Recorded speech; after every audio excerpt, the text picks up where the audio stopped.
Shalom, kembali kita akan mempelajari pelajaran sekolah Sabat pada saat ini. Sebelumnya mari kita tunduk kepala dan kita berdoa. Bapa di sorga, urapi hamba-Mu dengan kuasa Roh Kudus Tuhan supaya boleh menyampaikan firman Tuhan lewat pelajaran sekolah Sabat. Ampun dosa kami, dalam nama Yesus Juru Selamat kami, amin.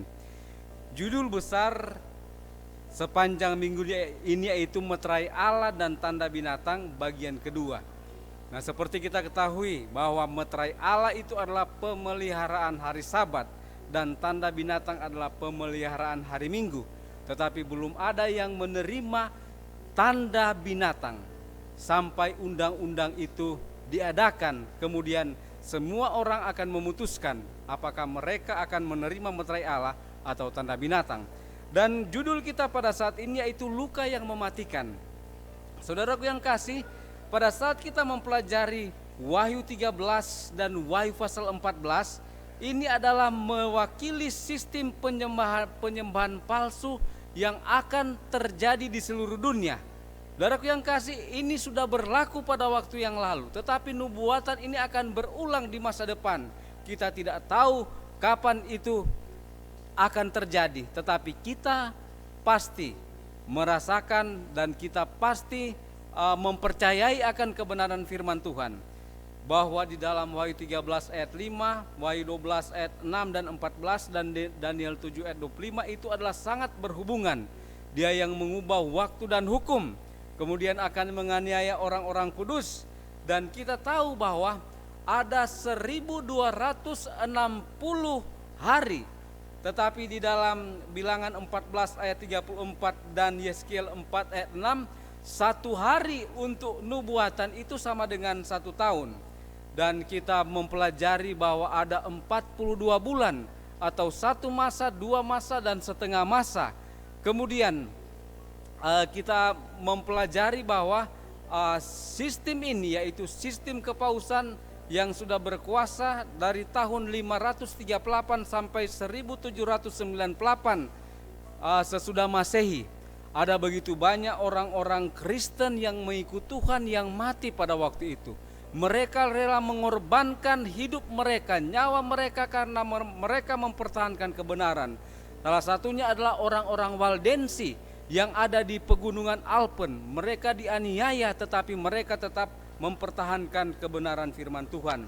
Dan pada saat kita mempelajari ini, kita bisa mempelajari bahwa sejarah mengatakan bahwa pada abad keempat Kaisar Romawi yaitu Konstantin, dia melegalkan agama Kristen di seluruh kekaisarannya. Ketika dia memindahkan ibu kotanya pada tahun 330 Masehi ke Bizantium untuk menyatukan bagian timur dan bagian barat kekaisarannya. Dan hal itu meninggalkan kekosongan kepemimpinan di Roma. Kemudian Paus mengisi kekosongan ini. Dan itu sudah dimulai pada tahun 538. Dikatakan bahwa Justinian Kaisar Romawi kafir secara resmi memberikan uskup Romawi peran sebagai pembela iman. Oleh sebab itu kita pelajari bahwa gereja pada abad pertengahan memberikan pengaruh yang besar dari tahun 538 sampai 1798 sesudah Masehi atau Masehi. Termasuk penganiayaan yang mengerikan yang sudah terjadi. Dan akhirnya pada tahun 1798 Jenderal Bertir, jadi dia adalah jenderal dari Napoleon, dia menangkap Paus yang berkuasa pada waktu itu. Dan akhirnya dia menggenapi nubuatan bahwa luka parah yang mematikan itu. Jadi dia menjadi luka parah. Jadi sistem ini tidak berlaku.